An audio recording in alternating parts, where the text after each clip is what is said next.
Hello, everyone. Welcome to Fineprint episode 5. Episode 5. Okay. Where this trio of misfits discusses, relevant topics of interest, things that are going on in our everyday lives and whatnot, and just, things to really, really better ourselves and self-care. That's what we're all about today.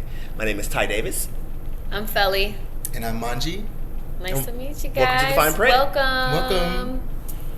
And we're having this conversation today, but we would love for you guys to be part of the conversation as well. Yes. So you can follow our website. It's thefineprintpodcast.com. On Instagram, it's Fineprint Podcast. On Twitter, it's Fineprint, the letter T, Fineprint. And of course, we're on Spotify, Anchor, Google Podcasts, and Apple. So follow us and join the conversation. Yes, we're everywhere, baby. Okay. You can't get away from us now. Right? You can't get away with this.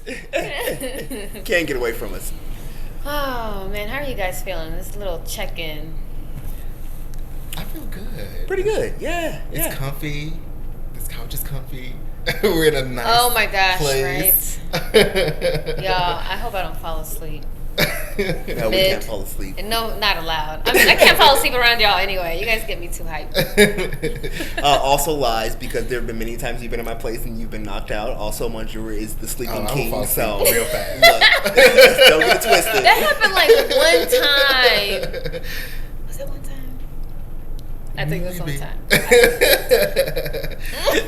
But if I'm sleepy, I do not fight it. I just go to sleep. I'm Embrace like, it. y'all. Sometimes you gotta tap out. Girl, I take after my dad. I fight it the whole way, the whole head nod and everything. Yeah, exactly that. I'm still here. I do one of those sleepy I love and it. people are like, you're not even paying. What did I say? I was like, I don't know. I have no idea what you just said. Look, the black mama head nod is my favorite, because when I was growing up, my mom, she can't watch any show.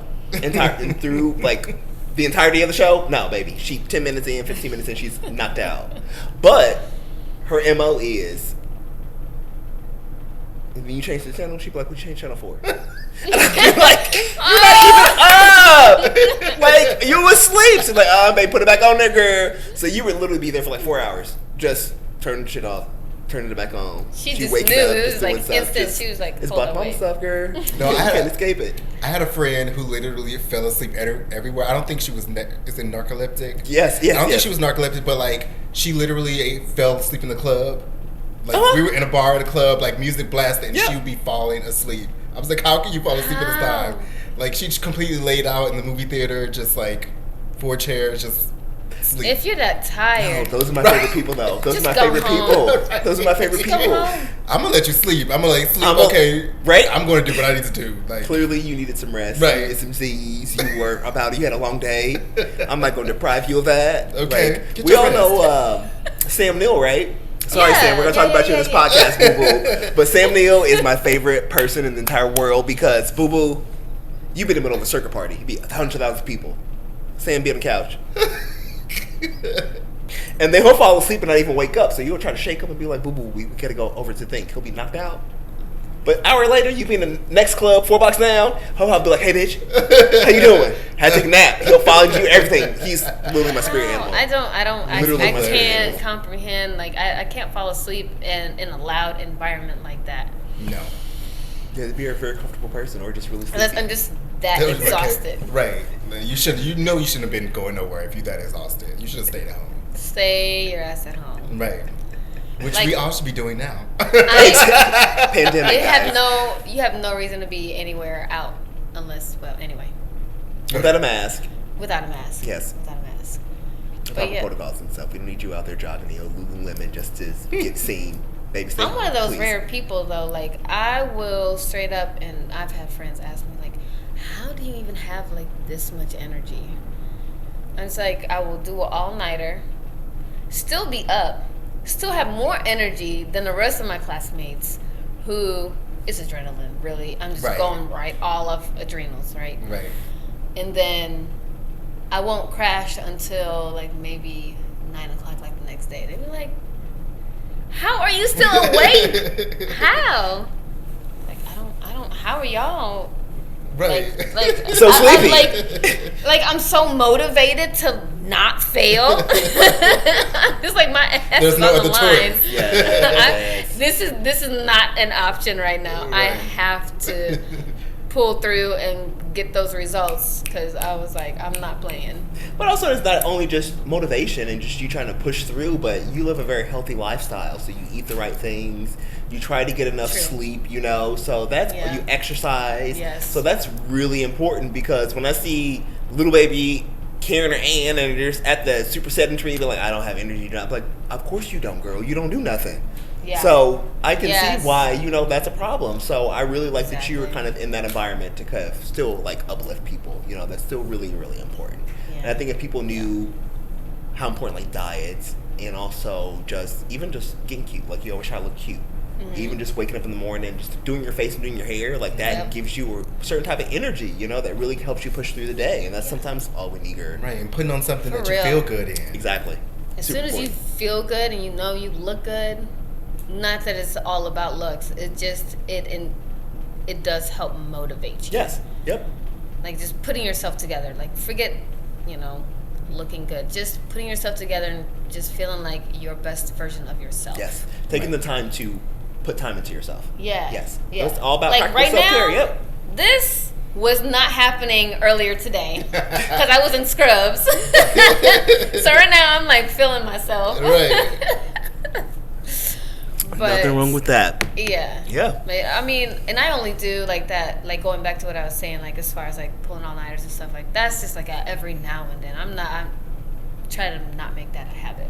Yes. You know what I'm saying? Yep. Like, it's just like not healthy for a long term. Yes. But for the short term, yep, I'll put my, what is that, nose to the grindstone and just do whatever I need to do. Yeah. And get shit done. Well, that's very unpredictable. You know, there's going to be a lot of times where we don't want to have to work excess hours, but you just got to.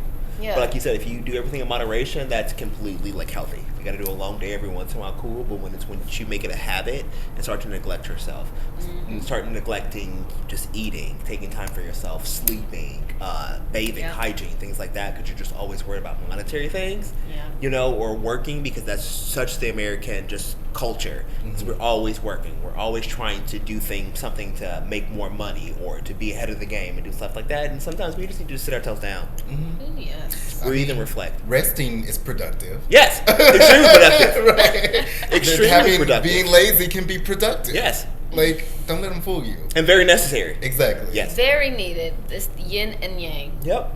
Yep. I hope you just be your just true self. You know, really just be grounded and have time to really, really reflect, which is what actually today's Gimme Bodies is about. Give me So body. yes, What yes. we talking about, boo? So, Gimme Bodhi, we always talk about some type of mantra, but it's always revolving around self-care. And I know our last 4 episodes, we were discussing what self-care is, what self-care looked like, and then we started to kind of iterate on what are the self-care practices. Yeah. And we came to really ascertain that there's a lot of different types of self-care that we want to really bring into our lives to make our lives as enriching, as fulfilling as possible, you know? So for today's mantra, which is also part of self-care, which is part of practical self-care, which is our big point today at the end of the episode, Yeah. is the mantra that, you know, my authentic self is my only self. A lot of Ooh, I love times that. My now, authentic self it's is my only my self. only self. yes, Yes, I wish more people would adopt that. Oof. yeah. This one is just really very personal for me because I know just being like an African American gay male in today's society that lots of people have these kind of visions, or I don't know, like everyone always has some kind of plan already set for you. They see you're talented. You're like, you should do this, you should do this, you should do this. So what that does is it instills in you, like, not really even a sense of like your own personalities and stuff, because you're always kind of dependent on what should I be doing to appease these other individuals, you know? And because of today's society, we are very weirded off by anything out of the norm. you know, anything that is odd, anything that's kind of eerie or even creepy, or just something that we don't understand, we just kind of push it off to the side. Yeah. And I think for a lot of us, we are very weird individuals. We all have our individual unique characteristics. Yes. Everything that we love, you know. Not everyone's going to accept those or appreciate those, you know. Yeah. But I think that what we need to do is, as a society, is just be more compassionate and be more open to these creative tendencies and also just people's authentic selves, you know. Right. Like, I like wearing makeup sometimes. I don't wear dress traditionally. I know, and I love it. You know? He can slay. Look, Manji's even better, girl. Like, but you know what? I haven't seen it, like, in person. Okay. So, I can't wait to see Soon. that. Yeah. Very, But very soon. Come on, bring it's it. things like Bring that, it. you know? I can't wait to see. I don't know how I haven't seen it yet. Right. Oh, you Now that I'm definitely see thinking it. about it. We're the Issa Mood sisters, so, you know. And then Manji's actually been performing. Love it. So Manji actually performs. Yes. Which is yes, also he does him perform. really being his authentic self. Right. It's something that he enjoys doing. And I think that if it's something that you enjoy doing that brings joy to you, who gives a fuck what everybody else thinks, you know? Like, Exactly. you're a black Thank male, you put you. on makeup, awesome. That doesn't mean that you want to be a woman. Right. Or that, you know, like, you are a professional drag queen per se, but it's just something that you enjoy doing. Right. And if it's something you enjoy Exactly. doing that makes you happy, then why Why would do you not care? do that? Right, Exactly. Why do other people care about people doing something that they enjoy, that they love doing? And like you were saying, like, I feel like in the black community, not only like as black males, but like as black people, there's like a certain like box that we should be in. Specific you know? social norms we always have to Right. just abide to. Social Yes. norms, yeah, Yeah, exactly. always. It's like black people are this way. I was like, no, black people come in all shapes and sizes and shades and personalities, and we're all different. Yes. We're not all the same. All different Yeah. interests. Right, exactly. It's like you can't pigeonhole me to be and act a certain way because that's how you view me, or society says I should act in this way, which I think is what you're Or that's talking how society about. told you that Right. you need to react. Like, Yeah, no. exactly. React how you intrinsically want to react, you know? Like, you know? You know, the stereotypical gay male. There's like, oh, of course you're gonna be into fashion. Oh, honey, you should Flamboyant, do this super and you should yes. do that. And I think I feel like at least that's what you were kind of getting Yes. at. Because it's like, well, I mean, for me, you know, as a black female, like, I'm interested in things that, at least around in my surroundings, not y'all, but, you know, in St. Louis, in this community, like, people don't really go for rock climbing. They're like, girl, what are you doing? Why are you going outside? Black people don't climb rocks. Like, what you guys do that? I was like, you know, it's the African in me. You know what I'm saying? Like, I'm just going back to my roots. But it's just like, don't pigeonhole me and put me into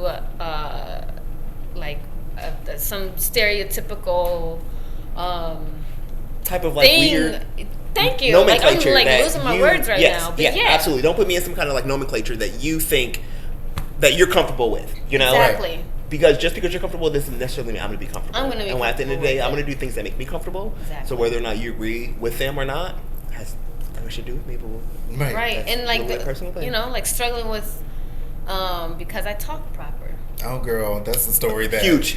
I've heard Huge. my entire life. Story Yes. of my life. Yep. Because for me, growing up African, like, I didn't subscribe to how Black Americans talked. Mhm. So for me, I was just like, okay. I mean, now, you know, I embrace it. But like at that time, my parents were like, no, you have to learn the language, and you have to be like, educated. You have to be educated, and they stressed exactly Yep. so much importance on education. So yeah, showing up and being your authentic self. You have to. Just, you know. It's just very, very important just Yeah, be because yourself. when you aren't your authentic self, you always feel as though you are lacking something. Because you are. You aren't really putting your best foot forward when it comes to you having compassion for yourself, and then you also self-actualizing and also just realizing how dope your uniqueness is. And I think that's what we need. We have Instagram, we have Facebook, we have all these things that we all try to compare ourselves to, but then also try to fit in because this person is successful because they do that. But boo boo, if that's not you, then don't do it. Don't do it. Yeah. Yep. Just literally just be you because people appreciate you and they love you so much more for your authentic self. Yep. And once you embrace your authentic self and know, hey, this is the individual I am, then that is like literally the first step of practical self-care, spiritual self-care, mental self-care. Is you literally appreciating the dope individual that you are. And accepting which is yourself. your authentic self. Yes. Right. And I think like when you're being your authentic self, like you're saying, you appreciating yourself. If you're not being your authentic self, you're not having compassion for yourself. So you can't have compassion for other people either. You're also just walking around mad. Yep. And you're also not letting people really know who you really are. So when it comes to relationships, when it comes to friendships, when it comes to these things, these individuals that you are always around that you think, hey, you know me so well, but at the end of the day you don't because I'm not being my authentic self. So you just got to be your authentic self. Yeah, because if you're lying to yourself about you're lying to everybody else. Who you are, you're lying to everybody else that interacts with you about who you are. Absolutely. And so it's like if you can't show up, and I mean this is just from, I just like recently was dating someone that they could not authentically show up. And I was like, nope, like gotta go. Like I can't, like if I'm gonna authentically show up, I'm gonna need you to authentically show up too. Which is crazy because a lot of times we meet with people because they want to do what they can to like, it's really a form of manipulation. Fake meetings.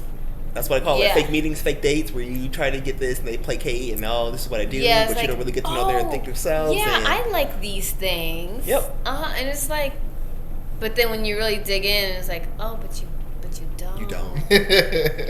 You were just doing this to please me. Yes, you're playing. Yeah, it was just like, but you didn't have to do that. Right. It's just like, it's cool to have differences. Right. I can celebrate that. And I would rather you not waste my time and just let me know what you like and dislike.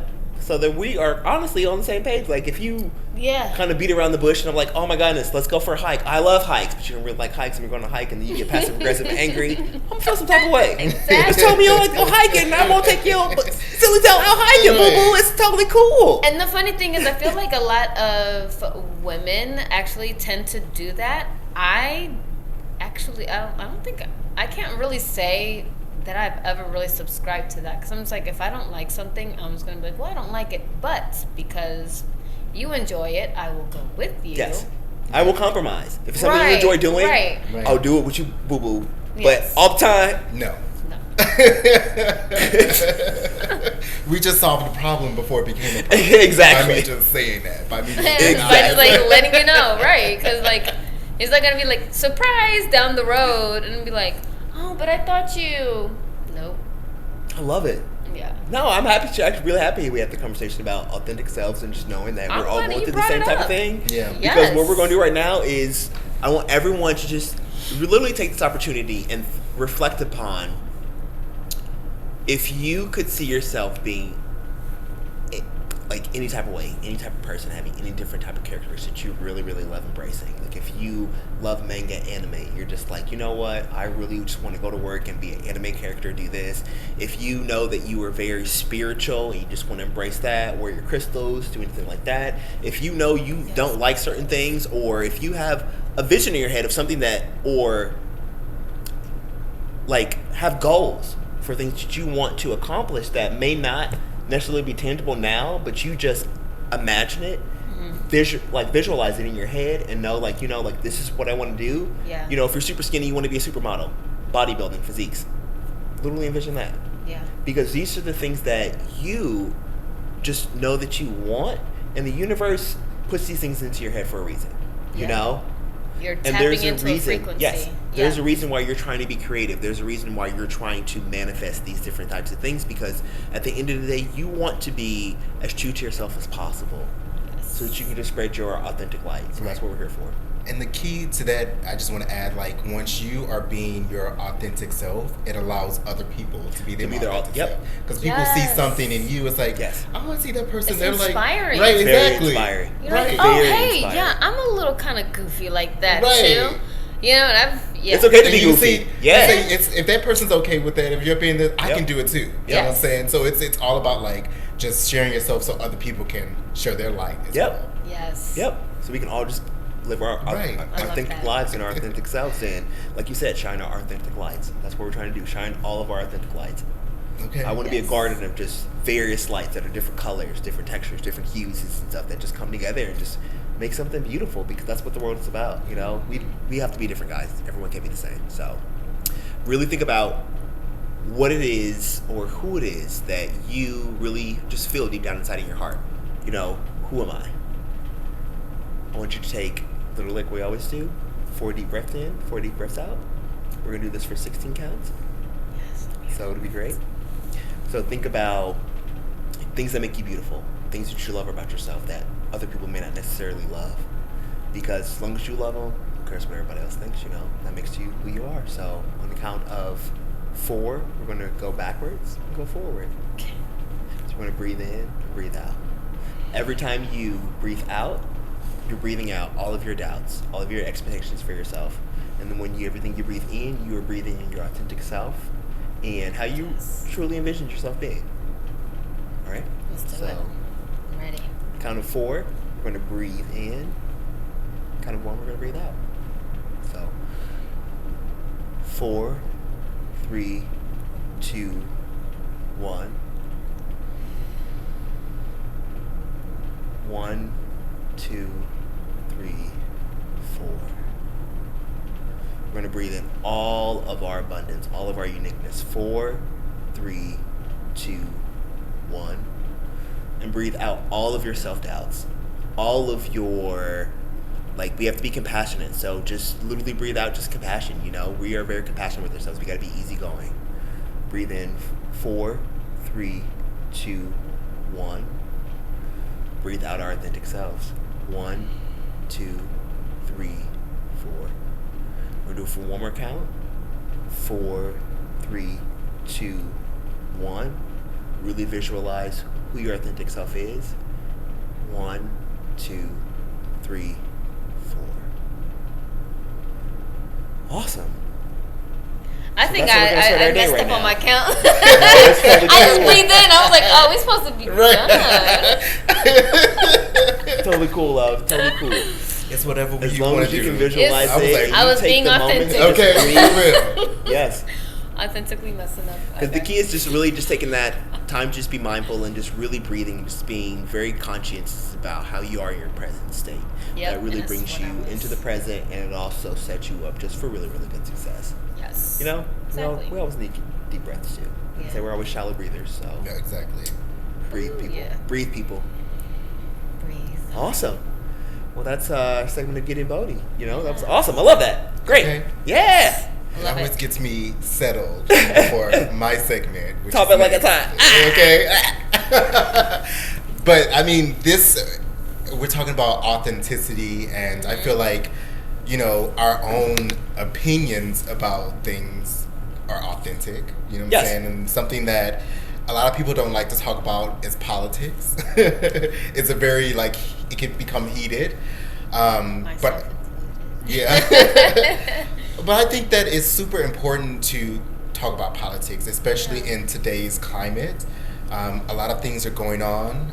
It's important to know what's going on and how you could use your voice to kind of like use your voice to be heard. Yes. Yeah. And politics is something that I talk about with my close friends. Like, all my close friends know my views on politics, but I don't share it with the public. Like, I don't talk about politics on Facebook, or I don't participate in those conversations, because it's just like, what's the point, you know? But I think that this upcoming election, it's super important we have to speak up because, like, a lot of things are happening in politics that I just feel that aren't right, you know? Yeah. I feel like, and especially, like, a lot of people aren't speaking up about politics, and as we saw in the last election, a lot of people felt that their vote didn't count. They felt that their voice was not going to be heard. Yeah. And I feel like that's not true. You know, in the Yes. last election, Hillary won the popular vote, But because of the Electoral College and how that's set up, she lost by, I think, 70,000 votes. Yeah. Yeah. So, 70,000 votes compared to, millions of people in this country. Yes. Your voice would have been heard. Yeah. There's these 70,000 people that set out in those states that could have voted, and we could have been in a different position than we are now. And I don't want to get too much on Democrats versus Republicans, because I'm the type of person where I like to see both sides and experience both sides. Yeah. And I'm right. a moderate too, so. Yeah, I don't want to be okay, you're wrong. There are certain things that I don't agree with, and you can have your own opinion about it, and we could just agree to disagree. I could just say I just don't agree with that. Yeah. But I feel like there are so many people that are convicted, a lot of people who are convicted in because they disagree with the Black Lives Matter movement. Mm-hmm. They're convicted and they want to vote for Donald Trump because they've seen that he's done things that are against that movement. Mm-hmm. In my opinion, I feel like there are things that he stands for, and things that he said and actions that he's made that make it clear to me that he does not agree with that movement. Actions that he hasn't made. Oh, exactly. His whole rhetoric is just so racially charged, and it's so intentional. It's not even funny. Right, and I'm just I don't get people. It's what are we not understanding? That when people, I feel like as the president of the United States, you should be bringing people together. Yes. You should be you're the rather top. than dividing them. Exactly. Divided we fall. Isn't that our whole thing United in we America? stand, divided we fall. Right. United we stand, divided we fall. Absolutely. Yeah. And I feel like, as the president, you have to be bringing people together. You have to be the moral compass of the country. You're leading us, and some of the things that that he's said, and it's just isn't, I feel, leading us in the right direction that we should be going. And I do understand why people are losing faith in the government. I definitely understand, because they can't get things done. I feel you look at the government, and just if you look at the standstills that we had, even with on the stimulus packages, we got $1,200 back in March or April or whatever that was. Yeah. And then, which helped a little bit, but a little bit. you know what I'm saying? We have that's to one pay bill. that back though. Right, that's one bill. No, I don't think you have to pay it back, or maybe you do. Maybe it's but this is one of the things something that we need to discuss, because our government right now is so kind of open-ended that even some people don't know. Do we have to pay it back? Don't we do it? They don't even really outline a lot of the ramifications for a lot of things. So we just don't know. But when you're desperate, you're like, that's $400 can pay a bill, so I'm gonna get it. Who cares? Right. Done. Yeah. But also, if you're looking at the government, you see okay, you can't even agree on a package that helps people. You know what I'm saying? You're not even agreeing on something that can help people get to the next month, Regardless of race. Right. Regardless of race. Regardless of political affiliation. So you know what I'm saying? Economic, yeah. This should be a bipartisan thing. You should be okay, we want to help people. We know that the economy isn't good right now. A lot of people are out of jobs. Let's help people. Mm-hmm. Like everyone else did. Right. Canada, they get they've helped people. They get, I think, a monthly check or something, monthly stipend. Europe, same way. They're you guys can't work. We don't want to force you to work. Right. Yep. That's not us. So we got you, boo. America. Yeah.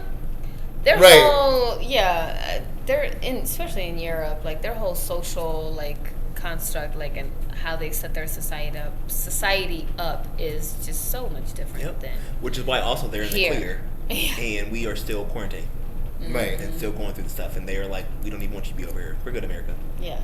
You have to stay over there. Yeah. But I think that the really cool kind of, and also scary point that Monsieur is definitely discussing right now is, I know that our government has a lot of power, but it is literally, we live in a democracy. It is up to us as individuals to be our authentic selves, to speak up, because we are the people that can literally govern and change the country we live in. But because people, like you said, either don't care about things or don't think that their voice is going to be heard or think that they can even make a change, they just are very complacent and they sit down and just let everyone else take charge of stuff. Right. But if we came together as a society and really formed together and had a community, we could be killing it right now, guys. Right. I agree. But I mean, it is, I understand it. Just playing devil's advocate.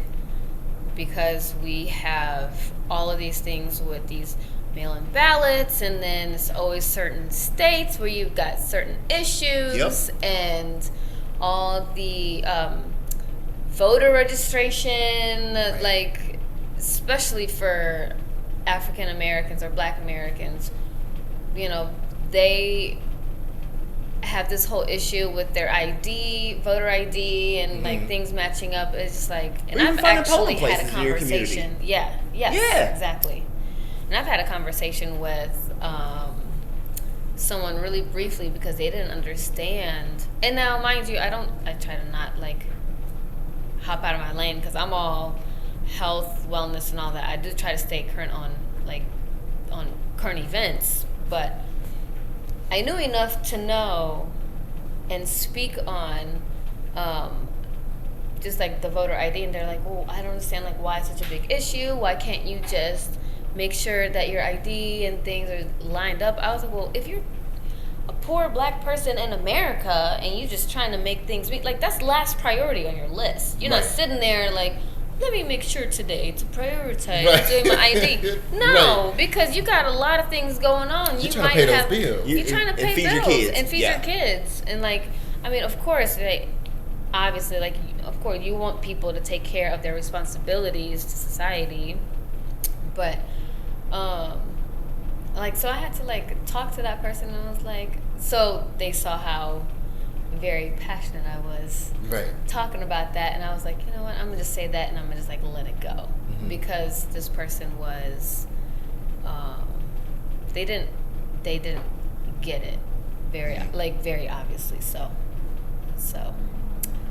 that's crazy though. That puts things into a really different perspective though, because I mean, when you think about things like that, think about like if you lived in a impoverished area or something that was like very like low income-ish, you know, and you were here growing up, you know, trying to educate yourself and whatnot, and being like, this is the area I live in, I need to get out there, I need to go vote. But at the same time, you see the area you live in, and it's just like, my people have been this way for I don't know how long. If I go out there and vote, will this literally change anything? Because I'm still going to be in poverty when it comes to lots of stuff. So that's very like defeatist, because of the way our whole economy and our whole country is just set up, you know? Like, it's really hard to give people hope when they have none to begin with. Yeah, that's true. And when you strip them of a lot of just rights in general, when they think they have no rights or any say, you know, it's just like, then why the hell should I go out there and vote? Yeah.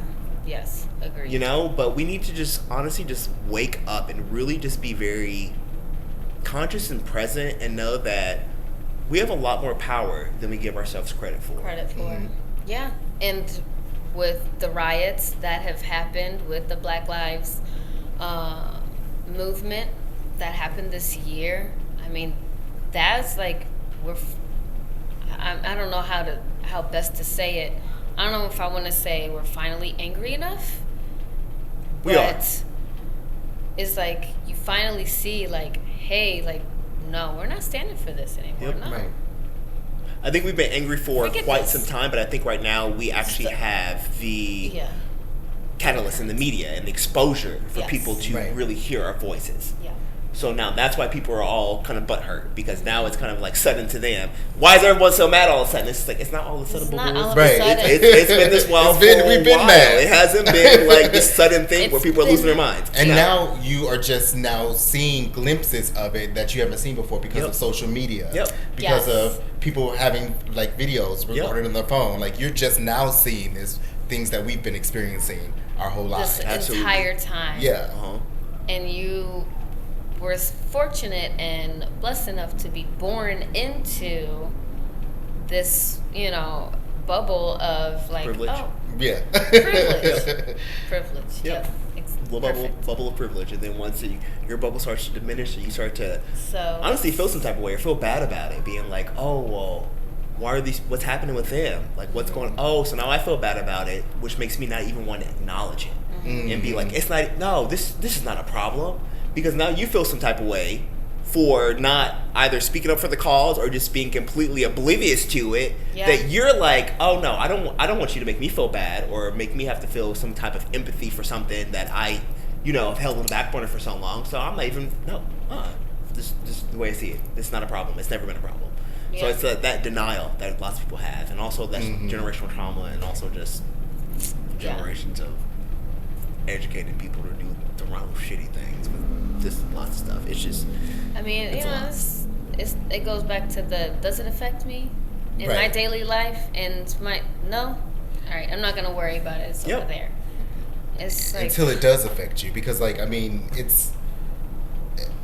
feel like, I don't know if it's like everybody's not going to be like, if one part of the population isn't free or they don't have like rights as everybody, like really we're not all free. No, you know what I'm saying? Like, at all. It's gonna be in your head. It's gonna be like something that we're gonna continue to talk about. Something that's gonna continue to be an issue until we all face it. Yep. You know what I'm saying? It's not gonna go away. No. Even what you were saying, like Mojo made a really, really good point when it comes down to, how does this affect me? I think we need to look beyond of how does this affect me and start really thinking about how does this affect other people and how does this affect society. Right. Because that's a very selfish and egotistical thing to be like, it doesn't affect me, so I'm not going to worry about it. And then once it comes into your backyard and it starts to affect you, then that's when you start to be proactive about that. And that's a horrible mentality to have, because we've got to just be proactive and think about other people besides ourselves when it comes to that. Because if we always waited to be active when it came to things affecting us, we would get nowhere. You know what? That reminds me of this analogy that I heard about a house being on fire. Have you guys heard it? I think I've heard. Where, it's kind of like it's analogous to the Black Lives Matter movement, and where, my house is on fire. And so, the fire truck has come and is putting water on the house to get the fire out. And so there are people out there and there's like, well, fire truck's got it. Why are you giving water to this house? Well, it's like, well, it's on fire. We got to put the fire out. And then they're like, well, all houses matter. We should get water too. I was like, but your house is not on fire. Right. Like, why would you? You know what I'm saying? So it was just like, but then they're like, okay, they put the water over to that house, and then, because they couldn't put that fire out because all houses matter. Oh, well, now that fire didn't spread because the wind blew it on over. Oh, now you need water. And then somebody else is over here, a house across the street is like, all houses do matter. Hey, I want some water too. And now both houses chime in and like, what? Your house ain't on fire. And it's like, oh, okay. Oh, you understand now? You get it? So it's just like, that's like what you were talking about reminded me of that analogy about community. Like, okay, yes, all human lives matter. As a nurse, I understand all human lives matter. Yes. Exactly. Of course. But not all lives are being victimized. But we are, as Black men and women, disproportionately have violence against us to where our lives are in danger just doing daily activities. Yep. Just sleeping. Or not even just violence. Just sleeping. Being subjugated to lower education. As a Black woman, like, that just disheartens me. Mm-hmm. Sorry, go ahead. Like, lower food qualities when it comes to stuff. Like, I hate going to, like, North County and being there and all I see is an Aldi. And I go near Aldi, you don't have shit for produce. You don't have shit for fruit. And then all of a sudden I go over to the South Side or Chesterfield and you literally get jackfruits, dragon fruits, like all this stuff. And it's just like, what the hell is going on here? It's just like... For those people that don't know, those are areas of more affluence that he just mentioned. Yeah. So in affluent areas comparison have to. a lot more things that people can do, but it's just like Yeah. we need fresh fruit as well. We need fresh fruits. We need fresh vegetables. Yes. You know, because that is very just important for just self-care and just nourishment and whatnot. But yet because we don't have lots of places to go to or shit quality when it comes to groceries and stuff, we're forced to go get fast food. Not only because it's cheap, because we make less money than everybody else when it comes to lots of things. So it's the only readily available thing. It's also very convenient, but there's no nourishment in that. And then you go to the grocery store and you want to buy some grapes, $7, and you're just like, I go to McDonald's to get a whole meal for my family for $7. So why the hell would I buy these fresh grapes? Yep, exactly. You know? It's so ingrained in the American culture and like just a way of doing things. Because that, we like, accept it. Because, yes, we have. Yep. We have. Unfortunately, we have. Slowly but surely, we started accepting it and just started becoming very complacent. Mm-hmm. But now I think 2020 is really waking people up, and we are becoming a lot more vocal and really opening our eyes to being like, I deserve all of these same opportunities or the same things out there as everyone else. And at the same time, you know, we all do. You know, we all just need to make this place the best place possible for everyone to be able to thrive in. Yeah. I To feel be like their we authentic almost selves got and just do it, you know? put in time out because of COVID. Right. And it made everybody Sit down and think. Yes. sit at home Yeah. and really think about a lot of stuff and really evaluate things. But you also see how detrimental that is, because people aren't even comfortable with their own thoughts now. Oh no! Because we don't have that work culture where exactly. people are constantly going. So now when you got your butt down and you don't have to go to work, you're like, what am I here for? What's my purpose? Yes. Why am I thinking about all this stuff? Like, what am I going to do today? And that's what literally differentiates people that are really making it and thriving now versus the people that are losing their fucking minds. Yep. Because they have no sense of self. They have no authenticity. They have no hobbies. Mm-hmm. They have nothing they really enjoy doing. So all the other people out there that are like, also, they're used to that work culture where they don't have to think for themselves because they go to work 9 to 5, eat breakfast, go to work, come home, watch Netflix, go to sleep. Yep. Your routine. And that's it. Yep. And it's like, and then And then what are we anything gonna do? else? Right. But now you don't gotta go work. It's You got all like- this free time. Baby, Yes. people losing their minds, girl. I can't do it. Oh yeah, I can't do that. It's just a lot, though. You know, like I'm just like, what would the world look like? So if Donald Trump was in office again for 4 years, so if he won the election, what would Let me do some of life that be like? meditational breathing that we were doing earlier. What would the U.S. be like? Right. Quiet, because everyone's gonna be out this bitch. Okay. You're right. She gonna be I hella bet you quiet. let Don't her- nowhere. They said you can't come here. Canada said, "Hey, he get elected again, boo boo. You in there?" Africa was just like, "Black people, you get elected. Come on, girl. We got a bowl of monkeys that bite your ass, You're but come over right. here, girl. I will be there in a heartbeat." But like, I mean, They don't want us either. You know, they really don't. No, nobody want us, girl. Which one we gotta wise up? We're so You know, orphans. right. Such orphaned American people we are. So it was like, you know, if I haven't performed well in my job, you know what I'm saying? You're going to get fired. You know what I'm saying? Like, what? I feel like, in my opinion, Donald Trump has not performed well in his job as the president at all of the United States. And I think like I saw on the news the other day, the poll, I think, like had Biden at like 54% and Donald Trump at like 47%. The poll that they were doing, for it to even be that close to me, I don't understand. But like, I mean, that's just me. I think other people have their own opinions, but I just like, for it to be even that close, it's just like, I don't really get it. And then it just came out that he only paid $750 total in taxes. in the past 15 years. I think like in 2 years, like 2016 and 2015, he only paid $750 In the past in 15 taxes. years.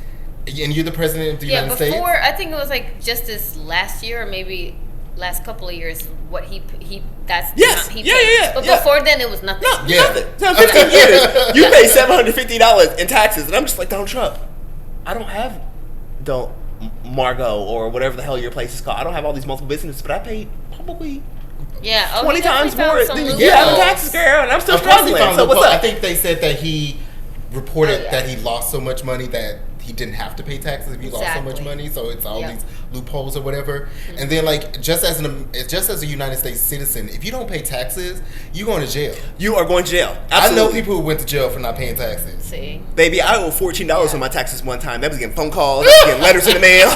They were like, "Where's my $14? You underpaid." I'm like, right. I think I owe like $130. The state owed me some money. You didn't get your money yet? No. Look, you need to call them every day like they're calling baby. Send them a letter. Where my money at? Yeah. If you can't pay, girl, if they can't give it to you, tell them to get it from Trump. This state is so broke. But anyway, but going back to what you were saying about Trump not being a leader and like people, what was it? What did you say? 47%, and it was like 54% for Biden. Yeah. And just devil's advocate again. There are people that are in finance. They're just like, well, economically, it's great. Yep. And so that's the reason why people are still like, well, we might just go ahead and vote him back in. So I get it from that point. There's other people that use just the ignorant bias, and they're just like, right. Yeah, MAGA, make America great again. It's like, I mean, and I get it. How exactly do you talk about that? I work in business, and I get it. Like I do feel like a lot of top business people support like Republicans because of they have a lot of like lobbyists who work for them, who pay pass them bills that will help them for their businesses. Exactly. Yep. Yeah. And I think that's like it creates like incentives. A line in the sand. It's like, either you want to make money, you want businesses, or you care about people. It's like why are you not able to do both? You know what I'm saying? Like, Which is the reason why I'm moderate, baby. Right. You know what I'm saying? Like, I feel like, what is a business? A business is a conglomerate of people.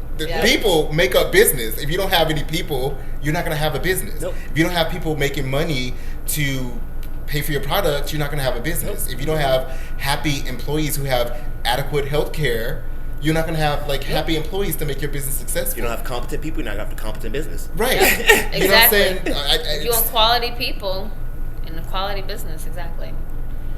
So it's just like you are able to do it both, and I understand why there are two parties, so the country could be moderate, could be in the middle. Like, but I don't think we're not meeting in the middle. No, it's not. It's absolutely. like either extreme. It's black or white. It's so interesting because life is not like that. Right. Relationships aren't like that. But if you think there's so much gray area. So I mean, which is the reason why we have the system that we have to try to introduce those shaded areas. But for it to just be a two political party system, it's just like that's the way they like it though. Because slowly but surely, as I'm getting older, I'm starting to see that we're getting rid of those gray areas, and it's only black and white now. They don't want there to be any gray areas. They don't. They want there, like you said, they want there to be different, literally, like A and B. Because those gray areas is what kind of stirs things up, and that's what gets people thinking and whatnot. So the less gray areas and stuff you have opposite sides, the easier it is for you to have control. Yes. Right. Yes. And they're literally slowly get rid of it through social media, through all this fake news, through, even the pandemic. It's totally like, I appreciate it because of the fact I'm like a very introverted person, so I love my quiet time. Yeah. But I see that it's dividing people. It's creating a division between either maskers or non-maskers or blacks and whites, Democrats, Republicans, or even just happy and unhappy people. And it's very detrimental to our society right now because we were already very divided, and now we're getting even more divided when we need to be coming together on a lot of issues. And we see it every day that we can't even agree on what's healthy for our country or society. Yeah. I don't want to wear a mask because it's off. It's like, no, that's not the case, boo-boo. Yeah. And I mean, it came out that Trump knew the severity and the gravity of the division. COVID-19. Yes. Of course. Yep. Absolutely. There are people that are speaking up. He's recorded literally saying that he knows how bad it is. But I mean, it's just so intentional as far as the political gains that he's gotten from minimizing the severity of COVID-19, and just that's why when like it's so frustrating to see, because it's like people believe what they see in the media, and like in a heartbeat. What you hear and what you see is like it's so foolish, but it's like, but this is, I mean, you're only as strong as your weakest link, right? So like if a huge majority of Americans are basing their decision off of these emotionally charged antics that Trump has to get voters on board with him. I mean, I know there's been things that he said, or that he's been recorded saying rather, where he was like, I know exactly who to target to get voters to vote for me to become a Republican candidate. Of course. Yeah. He knew exactly the kind of people that he was going for. Yeah, definitely. And he knew what he needed to say. He know those points with his voter. It's very divisive. Like when he became in, it was like us and them. You know what I'm saying? That we're not the problem, they're the problem. Yeah. So he has to put the problem on other people. Yeah. And it was immigrants at the time. Yeah. That was a huge issue. We're losing jobs because of immigrants are taking it over. It wasn't. He was targeting Mexicans. Yeah. Yeah. And it's just like, what do these poor people have to do with? How about you go out there and get off your little booty and go get a job or figure a situation out, hustle, do something. But you also saw the little thing on when he had his little estates and stuff, and they had photos and stuff off the Twitter and stuff, being like, Trump, you have literally 17 Mexican people out here doing your loans for all your properties. Like, you were employing these people, so it's just like, you can't get upset about any of this stuff. Like you really can't, because like, look who's doing all your shit. Like, come on. Like, you hired them. So if you didn't want to see that, then you would have all white staff. You wouldn't have any people of color in there. But you still hired them, because why? They're cheap. America's in a toxic relationship with Trump. Crazy. He is such a gaslighter. He's such a gaslighter. He is such a gaslighter. Such a gaslighter. He's like, I didn't say that. When did I say that? I just like, here's the heartbeat. Press play. But he gangster though, because he'll be like, that wasn't me on that recording. I don't remember. That wasn't right. It's just like, that was you. Trump, he's like, talking. No, that wasn't me. And it's just like, and I try to get not too riled up about it, because it's like, because it's so intentional. I'm just like, it's a part of the game. So you gotta just. I don't know. I don't know. Like, I don't know what the solution is. Obviously, if, somebody would have known, we would have figured it out, but I guess. I think communication and lots of reading. People doing their own research and communication. Like, you have to communicate, discuss these things, talk amongst one another. Get with people that make you uncomfortable. Like, get around Republicans that are super, super anti-Black Lives Matter and be like, I want to see where your point of view comes to. Because maybe we can educate them. Yeah, it'll be a very uncomfortable conversation, but nothing that has actually had growth or made progress or really pushed our society forward has ever been comfortable. Yes, exactly. So get out there and be uncomfortable. Talk to people. You know what? Just like tagging onto that, my brother was watching Fox News, and I was like, why are you watching Fox News? And he was like, I just want to get another perspective. I was like, you have to stay up to date on all the. When he said, like, it made so much sense. Yeah. Like, I never even thought about it, and I was like, oh, right, duh, yeah. Because you gotta know what the Fox News people are telling the other people. You need to understand both sides of it so you can have a very balanced debate with someone that, is gonna approach you if they're gonna talk about politics. Absolutely. Now, like I said, politics is just not my arena, and I stay away from it in general, like whenever I'm talking to people that I don't know. But I still like to stay up on current events. Yeah, so it's just like, when he said that, I was like, huh. I was like, okay, yeah, I'm going to be doing that a lot more often. We have to. Just so you have the full picture, more rounded picture of like what's going on. And the more information you have, just the more educated you'll be about it. So look from both sides. Such a show, y'all. It's just such a show. What do they say? Keep your friends close, but your enemies closer. That's what I'm saying. Right. You exactly. what y'all talking about? What y'all trying to do? Fox News, got Okay. you on it. Right, I'm tuning in. Let me see, so I can know how to argue. I'm just, Exactly. But I mean, once we talk about current events, what's happening currently in the government is, of course, RBG. Who's RBJ? Girl, I don't know. Notorious. Okay. RBG. RBG, Ruth Bader Ginsburg, died recently. Rest her soul. In September. But we're getting a new Supreme Court justice soon. I have feelings about that. We don't want to talk about that. I hope after we get our new president. Exactly. I think that's only fair because They did the whole thing with Obama, and right, you can't exactly. do that. Like you can't. And that was 8 months They before set the a election. precedent. Yeah. They already set a precedent. So I'm hoping that our fellow American people, I hope you vote on election day. Yes, I think the And- whole and follow your morals. right. And, I think it's and acceptable. hopefully, You're common sense. hopefully, It's probably with hopefully common your sense, morals girl. are maybe in line with ours. Right. As I say morals, because like everybody got different morals, right? Ooh. Right. Yeah. Right, like literally, follow your common sense. Just know this right now: you got a stimulus check. You got more money than Trump paid in the past 15 years from that $1,200. If you got $600, that's more money than he even paid for taxes. And he's a multimillionaire. So follow your common sense, boo-boos. Yeah. If you can't run a business, you can't run a country. Exactly. Done.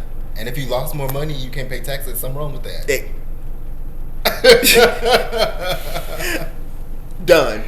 Well, speaking on Ruth Bader Ginsburg, she, so I mean, I knew she was a justice, and I never really looked into like what everything that she accomplished until she passed away. Unfortunately, sometimes it happens like that.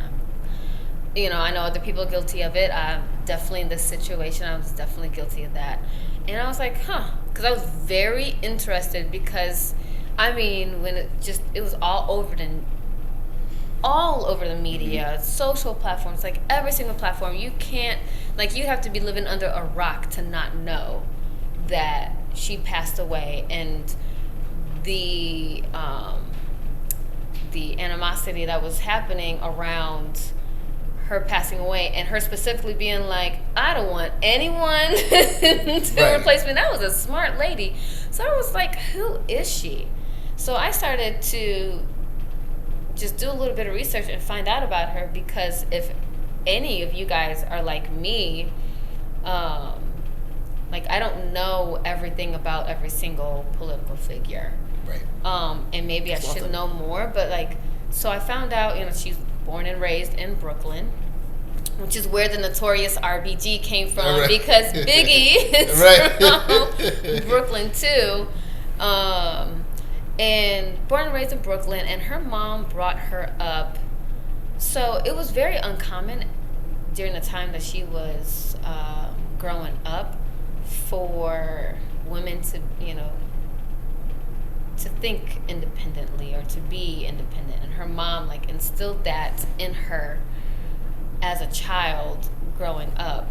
And I thought that was amazing. And her mom actually walked in the women's suffrage for women's rights, voting rights, back in the I think it was 1919 is when it became 1919, a right? law. So it was before that. It's around that time. In the 19-teens. Right, I'll exactly. say that. 19 teens. Anyway, and by having, I mean, your mom is someone that very much influences you and impacts you and molds you and shapes who you are, for better or worse. And so, and she was a very fervent reader, and so she was like, I remember my mom would be reading all the time, and she would, and as a result, would inspire her to read, and she would tell her, she was like, I want you to be married and have kids, and because especially at that time, women were just expected to be at home. Caregivers. And caregivers, her sole role was to be a loving and doting wife, and to take care of the kids, take care of the house, and then she was last. On her own list, she was last. of things, for her to take care of. And so she was like, I want you to have, a family and to be married and have that life. But she was like, I want you to be able to fend for yourself too. And so that was inspiring to me. And I was like, she had this for a mother growing up. And so, fast forwarding, she went to Harvard Law School. She was one of 9 women out of 500 students. Mm-hmm. 9 women at that time. And even then, like, she had to fight for her admission into the school because at that time, like I said, like, women were not expected to be in these, like, predominantly, like, male careers or fields. Mm-hmm. And so she had to prove to them, like, no, you should accept me into this law school. So I don't even know what that percentage is. 9 out of 500? Like, that's crazy low. So, and you have to, she graduated top of her class. So she was a beast. Okay, she had to be. You have to be. And it's really, actually, I feel like, parallel to what it's like being black, because as women, like, they had to fight tooth and nail just for that position. They had to be so much more better than their male counterparts. Have to work even 4 times as hard. I don't even know how many times harder than their male counterparts, just to be seen as equivalent. Yep. Not even better than them, just as their equivalent, as competent. It's just like, damn, And so, like, the more I'm, like, finding out, I'm just, like, so inspired by her. Right. And so, what else was it that I learned about her? She worked as an attorney. She was working at a law school as a professor for, like 17 years or something like that. But they told her to her face, like, yeah, you're getting paid less because, you have a husband that makes good money. So, you don't have to be working. To her face. And so, like, at this time, like, obviously, like, we know what we know of Ruth Bader now. Like, she called herself this as well. What did she say? Flaming feminist litigator. Mm-hmm. And so she definitely was gonna fight for women's rights, and like that just like was, I'm sure, fuel to her fire first. For a man to be like, well, honey, that's the reason why you're getting paid less. Is because you could just be at home, taking care of the kids. Just like, you should just take this. Got you on it. Okay, okay, and so she was such a catalyst, and I've seen like several different interviews, and she's like, well, I never did anything by myself, and which is true, but she was such a catalyst for women's rights and gender equality. Mm-hmm. Like, for me as a woman, like, to know, like, as women, like, in the workplace, one, making sure that we got equal pay. We still have we're still, like, got a ways to go. Mm-hmm. But progress is slow, but there is progress there for women. And then, what else was it that she did? Health insurance. For example, health insurance, women, we could not, at that time, get health insurance through our workplace and be able to get it for our family. Yeah. They did not allow that. Which is like mind-blowing to me. I'm just like, why? Like, what happens if all of a sudden my husband, that is supposed to be the breadwinner, like, falls ill? Right. Then what? Or if you get divorced. If you get divorced. When it comes to health insurance, women have tons more things they go through. You have babies, you got kids. Like, I can't get health insurance, but I'm popping out all these kids. And speaking of babies, like, when she was going to school, she had, she was raising a toddler and taking care of her husband, which I want to say he was, like, sick. I think he had cancer, is what I remember. And to, like, still be on it. I was just, wow. She's a fighter. She is such a fighter. And I mean, I the list is just so long, and I'm sitting here trying to be like, and then I found out this, and then I found out this, and this is one thing that I will say, like, and as I was looking all these things up, I was like, you know what, if it wasn't for us, you know, doing what we're doing right now with this podcast and just like talking about things, like I probably would have looked into like what she was about maybe a little bit, but not as in depth as I have. And I mean, what is this podcast about? Growth. So hey, I'm growing, I'm learning. Of course. And so there was something that she said that she said actually a lot of things that stuck with me, but one thing is that's definitely very applicable to modern day is the reason why we don't see growth or change as fast is there is this like unconscious bias that slows down the change. And she said, for example, back when in the symphony you didn't see as many women playing in the symphony because the ones that were the directors, they would swear up and down, oh, I can tell the difference between when a man plays and a woman plays. And so what they did was they used this device, curtain drop. Yep. They just dropped the curtain. Simple. Now you don't know who is playing behind that curtain. All you hear is exactly the music. And so from that, like a lot more women were infused into the symphony just by just from that move. And she just like, there is just that unconscious bias of women not being competent enough or capable enough or as high performers as male. It's and, you know, bullshit. It is. Right. It totally Complete is. bullshit. I think like, and the unconscious bias probably comes even with not seeing it. Yeah. Not seeing women playing with the men. You know, if you're used to seeing something all the time, that's all you're going to see. Yeah. That's all you want to see. You can't see What you something get used else. to. Right. Yeah. And I think that's also why it's important for, like, we're going through a shift of sharing other people's stories. Like, all people's stories need to be shared so you can see similarities in other people. And it's just like, we're not all that different. Absolutely You know? not. Yeah. Nope. We all want to be happy. We all want to live great lives. We all want our families to be healthy. Yeah. We all want to, spread positivity. It's not, we're more similar than we are different. Different, exactly. You know, and if people start to see that, then maybe change could happen quicker. Yeah. Yeah. Yes. Exactly. Very. But, and like she said, progress is slow, but progress is happening. Yeah. And something else I wanted to highlight, and which I thought was interesting, was as far as like gender equality. She would actually advocate for men as well, especially when it comes to the family. Yeah.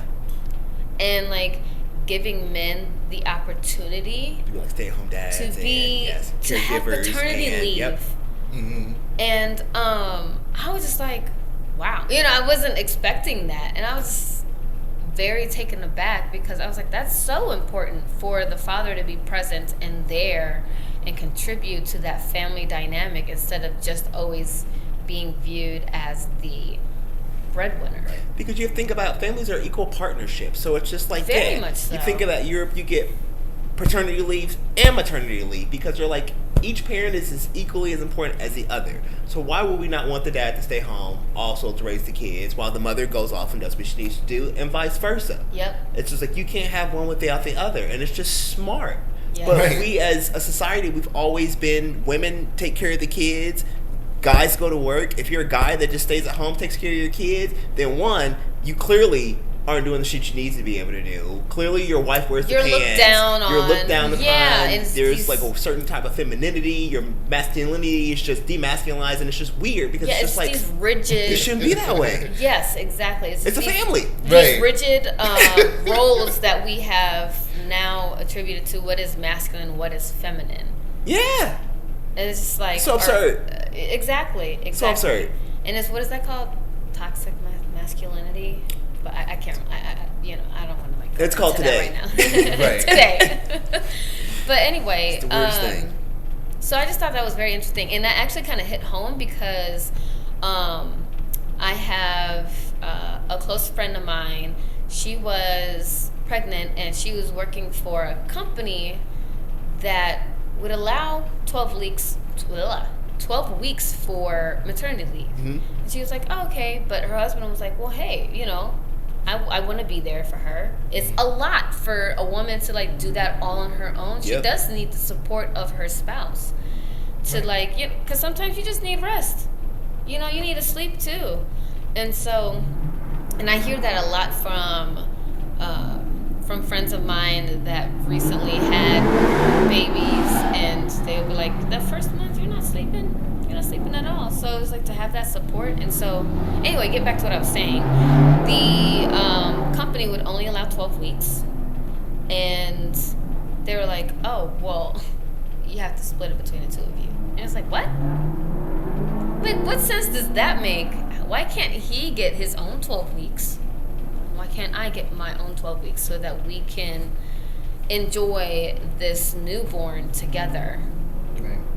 So I just thought that was so interesting, and I was like, that actually hits close to home for me, for the kind of things that she would be a catalyst, the rights that she would fight for. Yep. And speaking of gender equality, like, she would also fight for the LGBTQ community. Like, I don't know, like, what have you guys, what do you guys know about Ruth Bader as far as that, and like how she was she's just a very big impacted you? advocate for like equal rights when it came to like getting like insurance for same-sex couples, when it comes to stuff like that, like just talking about just about gender inequalities when it came to things like that, because it's still very prevalent in today's society, and she didn't want people to sleep on that. Like, we should have the same rights as all the other people that she's fighting for, and that was one thing. And she held everyone as being equals. Whether you are a transgender, whether you're straight, whether you have a family, don't have a family, poverty, rich, like, everyone was just super equal, which is why I thought that she was just a bad bitch. Yes. For real. Yeah. She is one tough lady, so I'm very inspired by her. And all it's going to make me do is just dive in even deeper to all the things that she's contributed, or all the ways that she's contributed to our society. So it is a great loss, and no one will be able to fill her shoes. But yeah, I just wanted to share that because I was just so inspired by her. And I don't have very many people that, even when they say, like, who is someone that you model yourself after, who you look up to? For the longest, I would always say Mother Teresa, because one, she had the same birthday as me, and two, just like her giving nature and everything. But now, RBG, she's on that list. Right. My list too. I was just thinking, I'm inspired by her. It's like, her just tenacity was right. just, and she was, the things that she fought for just make sense. Yeah. You know what I'm saying? It just makes sense as like a society that we are all equal. Isn't that in the Constitution? Yep. Isn't that like the very beginning? Like, and I feel like a lot of people don't focus on that. Yeah. All we focus on now is don't give up hope. That, like, that's what's so inspiring, because it's like to see like where she started, and like what the climate and the environment was like at the time when she started, to see what it's like now. It's just like, and also to see the that fact she's still that stuck with it. Exactly, and she's still like until she got her last breath, she was like, right. Don't vote nobody in unless, you know what I'm saying? Like, I mean, just rest in peace. Yes. She just, I'm just speechless now. Slay RBG. Yes. Slay. No, I love that. But, yeah, I mean, that just, I don't know what more else to say. But I know I felt felt like you were gonna say something else. I don't know why. No, it was just Okay. Just, she's just, I don't know she's why just I the thought boss, that just man. then. Like, Yeah. absolutely love her. And you can see how just important and how like just how much of kind of like grasp she had on just society in general. Because as soon as she died, you saw all of the outpouring, all the outcries, and all of the rest in peace, you know, Ruth, blah blah blah. So you saw how many people she affected and how just important she was, which is amazing. Because I already know when Trump died, girl, ain't nobody gonna be like, girl, rest in peace, Trump. I'm Especially not. Melania. Ooh. Yeah, exactly. The shade. You didn't hear me say that. The shade. But I don't know. I really just like seeing people just kind of coming together and just really just, I don't know, just celebrating her, you know? Yeah. Definitely celebrating her. But yeah. Thank you for that, felt like. Yeah. Yeah. Definitely. That's why we're talking about voting and stuff. I mean, that's where we're talking about like self-care. Practical self-care, yes. Absolutely. So we want to always, I don't know, just do things for ourselves to make our lives just the best they can be, which is what practical self-care is, you know? Like, it's getting out there and voting. It's getting out there and talking to the people that you love about just important issues, you know? And practical self-care is just things that we honestly just do for ourselves. Literally, they're very kind of like personal things that we do in order to make our lives easy, stress-free, and I think simplified is what I would say. Because I don't think that people, when they think about the self-care, we've been talking about self-care practices since the inception of the show. You know, we were talking about, you know, what self-care is, what does it look like, and then started kind of really like iterating on the 6 different types, you know, what do those things look like and whatnot. What was it again? Emotional, physical. Come on. You got two what? Two P's. Two P's. Two P's. Two S's. An E. Right. I said the emotional. And then financial. Oh. Oops. 2 S's, 2 P's, and E and an M. 2 S's. Social. Social. Spiritual. Yes. Spiritual. There we go. Practical. Physical. Yeah, physical. Emotional. Mental.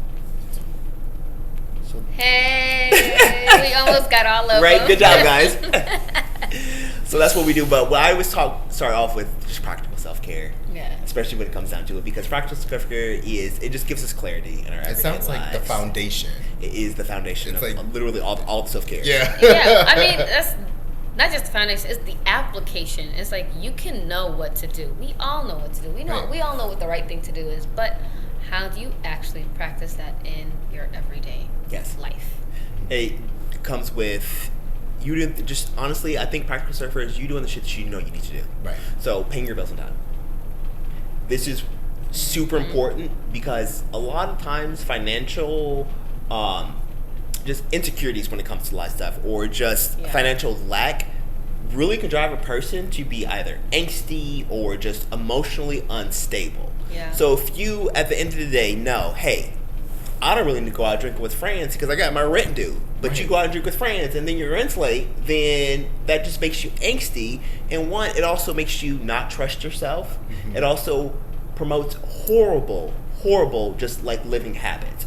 And what practical self-care is really setting up a foundation for you to have all of the things that are in pretty much your present environment as stable as possible. Yes. So practical self-care, like I said, is waking up in the morning, reading a book. Like meditating is super, super good because that is something that's cleaning your headspace. It's keeping a clean house. People don't understand that clutter is literally a reflection of what is going on inside of your head. So if you come in, you meet someone, they live in a very chaotic environment where their house is really dirty. They got stuff everywhere. The chances are their spirit and everything else that's going on in here is very chaotic. Yeah. So when it comes to you decluttering your space, it's amazing. Like Marie Kondo the shit out of that.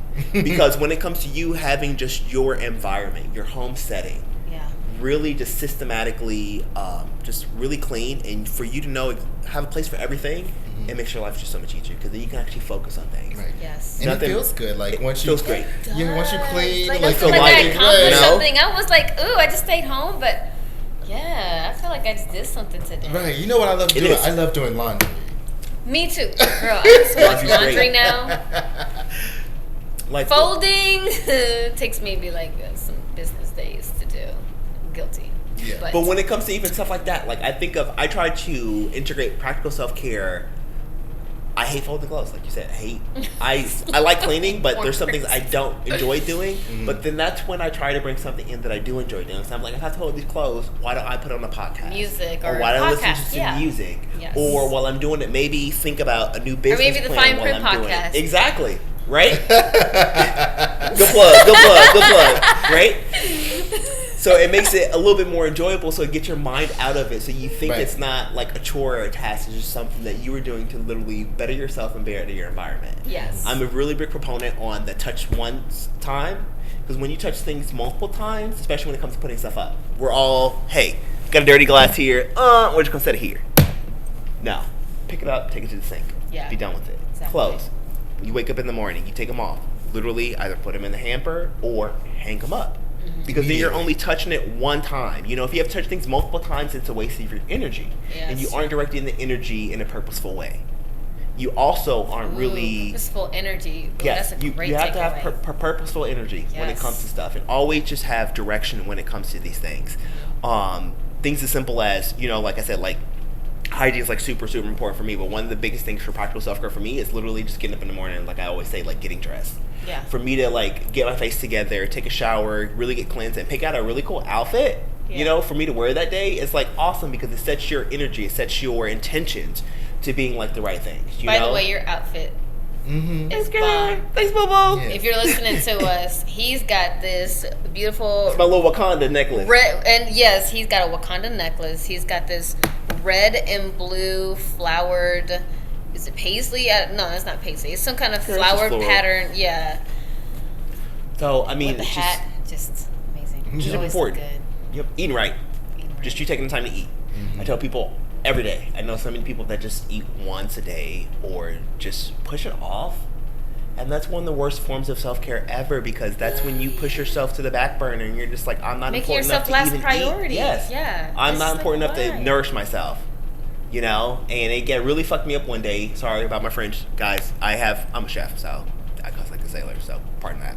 But when it comes to like things like that, Maybe like you've it's just- already started cursing the other episodes. Oh no, but I'm All just of a saying, like, let people know, sudden. like, I'm a chef, so I definitely have, like, no filter when it comes to stuff. But it was one of the things where I would be working 12 hours a day cooking all this food for people, literally fine dining stuff. People eating 6 courses of stuff.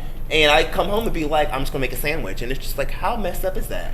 Like, you're literally working all day making this fantastic food for people that you think are worthy of it because you want to really nourish them and nourish yourself. But at the end of the day, you come home and you eat a sandwich. It's like, boo boo, you need to really rethink like your thought processes. That's it, because that is just you sleeping on yourself, and we can't do that. We can't sleep on ourselves as an individual. So when it comes to, like I said, practical self-care, it's like I said, like keeping just really good, just financial practices. It's keeping your home clean. It's keeping your body clean. It's eating right. It is exercising. It's taking walks. It's checking up on people. You know, calling friends, making sure that they're all right. Yeah. You know, these are things that are very, very important, and it's the things that you would think that people would think about as being a priority, but most often they aren't, you know? So that's why practical self-care is extremely important. Once you develop practical self-care practices, especially when it comes to you, it establishes a really good structure, a ritualistic type of discipline that really instills a sense of self within you and also gets you to have really good practices so that you can better yourself in order to better your environment and everyone else around you. Yeah. So that's why practical self-care is super important. And practical self-care comes in all forms, whatever it means to you. Yep. And so, for me personally, I'll bring it in. For me, practical self-care, for the longest time, actually, I'm very much guilty of this. Perfectionist. Just being such a perfectionist. Actually, this goes back to, let me take it all the way back. I just saw this thing where it talks about 5 things that you should avoid so that you can keep track of your self-worth or something like that. So it lists these 5 things. One of them was perfectionism. Mm-hmm. The second one was overworked. Overworked. Because by being perfectionist, you're saying, oh, I am not worthy enough as I am. You feel like you don't add up. Or if it's not perfect, Guilty. Yeah, if you're not perfect, exactly, that you're not worthy. That's not true. Nope. And I struggled with that for such a long time because I used to, with my parents, like I wanted to please them. I wanted to do everything just right so that I'm a good kid. The second one, what did I say, was overworked. The overworked, what was it talking about? It's like you're making yourself like so busy to the point where you're creating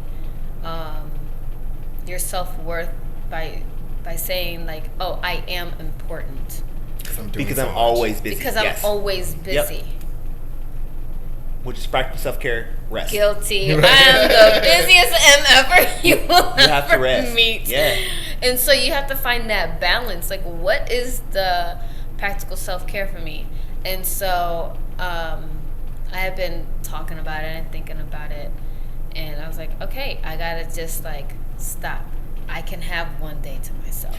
I can go, like, I'm just going to, do, like, an Epsom salt bath or something like this. Because I will keep going, and I'm such a high energy person, so I can do a lot more than maybe the average person, but that's not good for my body. For the long term. Right? Yep. And then so that was like one of the things that I think that was the third one that I named off. What was the fourth one? Oh man, I don't remember number 4 and 5. And this is something that I actually just saw today. Yeah. And I wasn't even.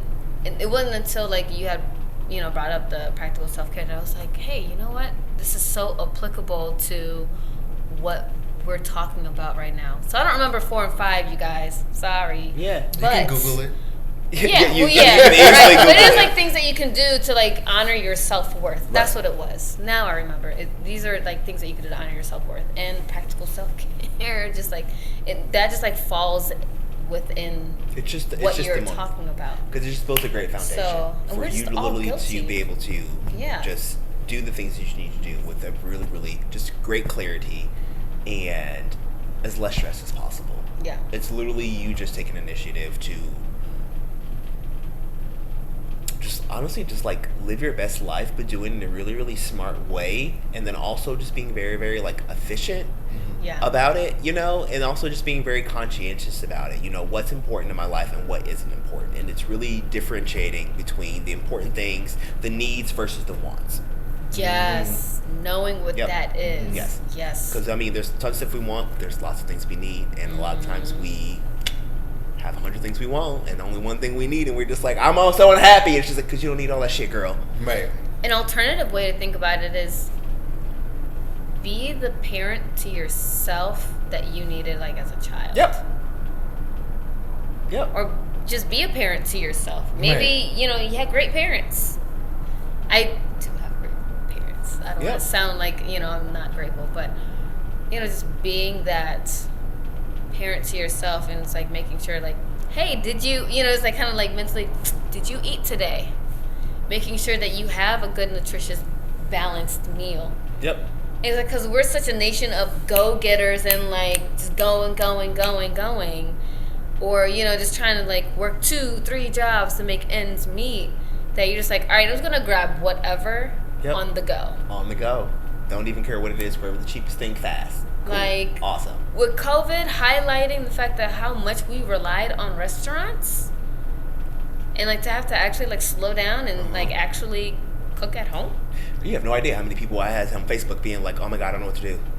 And I'm like, what do you mean you don't know what to do? I don't know how to cook. And I'm just like, Lord, I'm so happy I'm a chef. I said, because boo-boo, girl, if the grocery store shut down. You and I have had plenty of conversations about you teaching me how to cook too, by the way. Right? Like, it's just crazy, it's though. It's recorded now, so.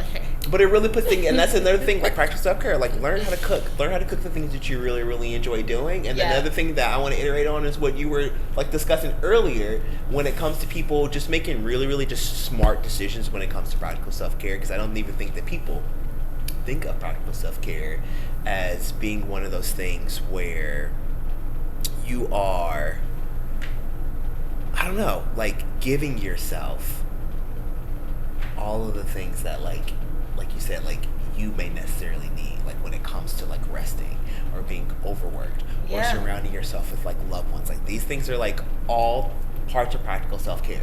Yeah. You know? And for me, like I've been really focusing on practical self-care like a lot lately, and it's like created like a structure in my life. Like in the morning, I get up and meditate, go to the gym, I cook breakfast. I've been like becoming kind of like a vegetarian. Like I don't eat a lot of meat. I've been really focused on what I've been eating because I've been. It's showing through in your skin, baby. It's so okay. chocolatey and glowy. It's just beautiful. But it's like focusing on this practical self-care is just added, so it's allowed my mind to be more clear.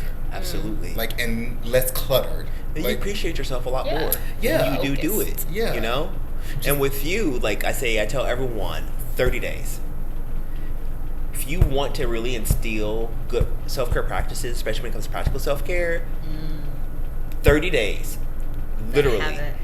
Make it a thing that you do daily. Make it very like ritualistic, where you have a schedule, where you wake it up, but also make it doable. Yeah. Don't set yourself up, like you said, we always say tangible goals and whatnot, you know, but do things that you know that you're capable of doing. And if you can't do it, ask for help or think of different alternatives you do, or maybe even just take a step back. Because when it comes to it, it's you just getting into the right mind frame to set yourself up for success. It's really hard to break out of horrible habits. Once we learn stuff, you know, it's really hard to get out of that rut. So do things one at a time, you know, and then just keep building on it. That's what growth is about. It's about, you know, bringing these things to fruition and then building on top of these things, you know, just to, I don't know, make your life just the best life that you can possibly live, you know? Yeah. So that's what I say, girl. Practice self-care. Super important. Yeah, and I am bringing it back to what you were saying. There is, so I don't know if you guys remember, but I started learning, or I might have said something about learning yoga and getting that teacher certification. And so one of the takeaways was just doing 10 minutes. Yep. Just starting there. Just even 10 minutes a day or 10 minutes at a time. Just saying, you know what? I have a little bit of time. Let me do something to show myself a little love. And so I'm starting to like keep that in mind. So what I started doing is just like doing little stretches. And just making sure that I show my body like, hey, I'm here. Like I hear what it is that you need, and I'm going to give you what you need. Yep. Kind of a thing, kind of a situation. So it's important. It's a process. It's a journey. And so just taking it easy on yourself and going back to what I was saying, like being a parent to yourself, being gentle with yourself and being like, it's okay. You know, you don't have to like. We have to be compassionate with ourselves. Being compassionate with yourself. We have to be compassionate with ourselves. If you have bad days, you can't wake up and do stuff. Don't beat yourself up about it. Don't think to yourself, I'm not doing what I need to be doing, or hey, I'm a horrible person for not doing this. Being like, you know what? I tell myself it's okay, baby. Today, exactly. It's gonna be fine. You're good. You're doing good. Because one of the biggest things for honestly practical self-care is like check-ins. You got to be able to check in with yourself. Yeah. Know what your like mental state is at. You know, check in with yourself. It's super important. How do I feel today? Because we don't talk to ourselves enough. Yes. And we go throughout the day angry, and you're just like, why am I angry? And you sit down and you think about it. It's just like, bitch, I don't have any reason to be angry. Right. Or I'm angry because of this, and then get to the root of it. You know, Right. like these are all practical self-care things. Then, so practice your practical self-care. Very important. Yes. But yeah, love it. Yeah, that was actually a pretty intense conversation. Yeah, we had Fineprint today. episode for episode 5. For sure. Yeah. For sure. This was fun hanging out on the couch with you guys. Yeah. I was Yes. really enjoying this. It's so comfy. You're right. Lay Absolutely. down. I'm loving it. If you guys like this Thank space you. too, Yes. you can go to Gold Holdings. It's like awesome kind of real estate company here. They do luxury rentals. They do property management, whatnot. Joshua Golding is amazing. We actually ended up winning kind of like this little sweet space right here. So thank you, Joshua. Absolutely. So if you guys are interested in that, go check out Gold Holdings, St. Louis. Yes. Well, thank you for hanging out with us, and we will see you next time. Bye-bye. Thank you. The Fine Print Podcast with Ty, Felly, and Manji.